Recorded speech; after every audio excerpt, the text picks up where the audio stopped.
Hello friends, welcome to the new episode of ইভেনিয়া my name is Jeet. তো এখন আমরা কথা বলবো বন্দিশ ব্যান্ডিট সিজন 2 এর ব্যাপারে। তো বন্দিশ ব্যান্ডিট সিজন 1টা 2020-তে রিলিজ করেছে, তখন আমি দেখেছিলাম, তো আমার বেশ ভালো লেগেছিল। তো আপনি যদি সিজন 1টা না দেখে থাকেন অবশ্যই দেখতে পারেন, কারণ কি ওটা আমি বলবো অ্যামাজনের one of the finest series. Okay, তো এবার তার যেহেতু কন্টিনিউশন, তো আমার সিজন 2টার থেকে একটা মোটামুটি এক্সপেকটেশন ছিল, বিকজ আমার ট্রেলারটা হালাকি খুব একটা ভালো লাগেনি, বাট আমার তো মনে হয়েছিল যে হয়তো যেহেতু ভালো একটা সিরিজে যেহেতু সিজন 2 বেরোচ্ছে, তো হয়তো ভালো কিছু দেখবো।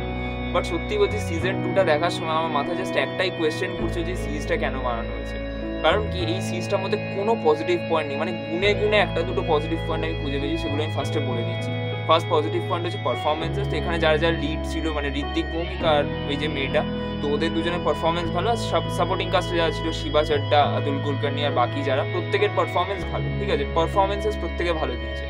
সেকেন্ড যেটা পজিটিভ পয়েন্ট, সেটা হচ্ছে এই সিরিজের মধ্যে যে গ্র্যান্ডিয়ারটা রেখেছে, মানে এখানে সিজন 2তে সিজন 1-এর থেকে বেশি বাজেট ইউজ করা হয়েছে, তো প্রচুর বাজেট বাড়ানো হয়েছে সিজনটার মধ্যে, সেটা আপনি মানে প্রোডাকশন ভ্যালু এটসেট্রা দেখলে বুঝতে পারবেন।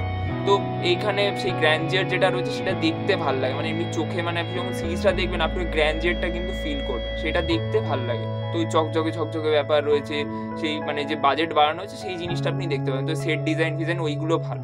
ওকে, এই দুটোই হচ্ছে পজিটিভ পয়েন্ট। এবার যদি সিরিজটার নেগেটিভ পয়েন্টে চলে আসে, ফার্স্ট নেগেটিভ পয়েন্ট হচ্ছে পুয়ার রাইটিং।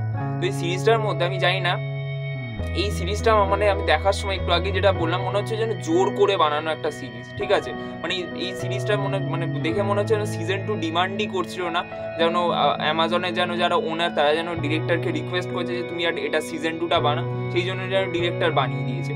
মানে ডিরেক্টরের নিজের কোনো ইন্টেন্সিটি দেখা গেল না, কারণ কি এখানে রাইটিংয়ের মধ্যে প্রথম কথা ক্যারেক্টার্সগুলোকে ভালোভাবে লেখা হয়নি, মানে সেটা ওল্ডার ক্যারেক্টার্স হোক বা নিউ ক্যারেক্টার্স হোক, কোনো ক্যারেক্টার্সকেই ঠিকঠাকভাবে লেখা হয়নি। ঠিক আছে, এখানে যে নিউ ক্যারেক্টার্সগুলো ইন্ট্রোডিউস করা হয়েছে, যেমন দিব্যা দত্তার একটা ক্যারেক্টার ইন্ট্রোডিউস করা হয়েছে, সেই ক্যারেক্টারটার মধ্যে কোনো মানে ডেপথই নেই, মানে একটা ওয়ান ডাইমেনশনাল ক্যারেক্টার। ঠিক আছে, তার একটা ব্যাক স্টোরি রয়েছে, সেটাও এফেক্টিভ না। এবার দিব্যা দত্তা ভালো পারফর্মার বলে সে একটা লেভেল অব্দি সেটাকে পুল অফ করেছে, কিন্তু তার ক্যারেক্টারটা পুরলি রিটেন। বাকি যে নতুন ক্যারেক্টার্সগুলোকে ইন্ট্রোডিউস করা যায়, সেই ক্যারেক্টার্সগুলো খুবই পুয়ারলি রিটেন, মানে তাদের মধ্যে মানে তারা কোনো ছাপই ছাড়তে পারে না সিরিজটার মধ্যে। ওকে, এছাড়া বাকি যে মানে যেগুলো ওল্ডার যে ক্যারেক্টার্সগুলো রয়েছে, যেমন ঋত্বিক ভৌমিক বা যে লিড মানে যারা লিডে রয়েছে আর কি, বা বাকি যারা শিবা চাড্ডার ক্যারেক্টারগুলো হোক, ওই ক্যারেক্টারগুলো কিন্তু খুব একটা ডেপথে আমরা করতে পারি না। ঠিক আছে, মানে সেগুলো সিজন 1 থেকে আমরা তাদেরকে দেখে আসছি বলে একটা কানেকশন আছে, কিন্তু সিজন 2 এর মধ্যে তাদের ক্যারেক্টারগুলোকে নিজে খুব যে ডেপথে গেছে সেই জিনিসটা কিন্তু আমরা দেখতে পাই না। তো ক্যারেক্টার ডেভেলপমেন্ট খুব পুয়ার। সেকেন্ড যেটা নেগেটিভ পয়েন্ট, সেটা হচ্ছে যে এখানে সিরিজটা খুবই হ্যাপাজার্ডলি এগোয়। ঠিক আছে, মানে প্রথমের দিকটা, মানে এখানে ধরুন গল্পটা আমরা সবাই জানি, সেটা ট্রেলারে ওরা বলে দিয়েছিল যে এখানে একটা কম্পিটিশনের পোর্শন রয়েছে, যেখানে ঋত্বিক ভৌমিক নিজের ফ্যামিলির সাথে পার্টিসিপেট করবে, আর শ্রেয়া, ওই মানে শ্রেয়া বলে যে মেয়েটা, যে লিড অ্যাক্ট্রেস, তো সেও তার একটা নিজের ব্যান্ডের সাথে পার্টিসিপেট করছে সেই সেম কম্পিটিশনে। তো এইটাই মেন প্লট। ঠিক আছে, এবার সেই প্লটটাতে ঢোকার আগে অবধি মানে পুরো সিরিজটা কেমন মানে এত হ্যাপাজার্ডলি এগোয়।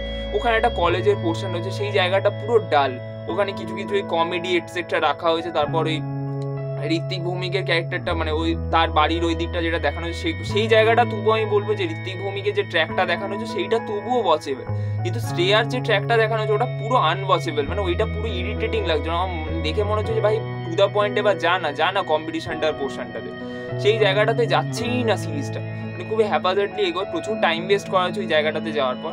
আর ওই কম্পিটিশনের পোর্শন যেগুলো রয়েছে সেই জায়গাগুলো কিছুটা তবু ওয়াচেবল, মানে ওই জায়গাগুলো কিছু জায়গায় ইন্টারেস্টিং করেছে, যেমন মানে সেটা আপনি সিরিজটা দেখলে বুঝতে পারবেন, আমি এখানে স্পয়লার দিচ্ছি না। তো ওই জায়গাটা মোটামুটি ওয়াচেবল। ঠিক আছে, বন্দিশ ব্যান্ডিটসের যেটা সব থেকে প্রাইম হাইলাইট মিউজিক, তো সেইটার ব্যাপারে যদি কথা বলি, তো ডেফিনেটলি সিজন 1-এ যা মিউজিক ছিল শঙ্কর এহসান রয় করেছিল, এখানে অন্য একজন মিউজিক ডিরেক্টর করেছে। তো এখানে মিউজিক মানে ওকে লেগেছে আমার। ঠিক আছে, মানে মিউজিক সিজন 1-এ যে লেভেলের মিউজিক ছিল, সিজন 2-তে কিন্তু আপনি ওই লেভেলের মিউজিক আপনি পাবেন।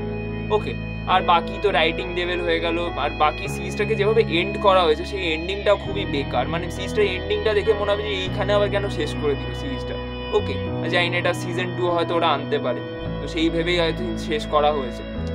তো আমার সিরিজটা সত্যি বলছে একদম ভালো লাগেনি, মানে সিরিজটা প্রতিটা ডিপার্টমেন্টে আমাদের ডিসঅ্যাপয়েন্ট করে, মানে কোনো দিক থেকেই সিরিজটা আর কি ভালো একটা পারফেক্ট সিরিজ হয়নি। তো আমার খুবই অ্যাভারেজ সিরিজটা লেগেছে। মানে একবার আপনি যদি বন্দিশ ব্যান্ডিটসের খুব ফ্যান হন আর আপনি যদি গল্পের কন্টিনিউশন দেখতে চান, তাহলে এই সিরিজটা আপনি একবার দেখতে পারেন। আর যদি সিজন 2টা নাও দেখেন, আমি আপনাদের রেকমেন্ড করবো যে আপনার সিজন 1টা অবশ্যই দেখুন, কারণ সিজন 1টা খুবই ভালো একটা সিরিজ। ওকে, মানে আমাদের ইন্ডিয়ান ক্লাসিক্যাল মিউজিককে নিয়ে, মানে এই মিউজিক ইন্ডাস্ট্রিকে নিয়ে তো মিউজিক খুব একটা হয় না।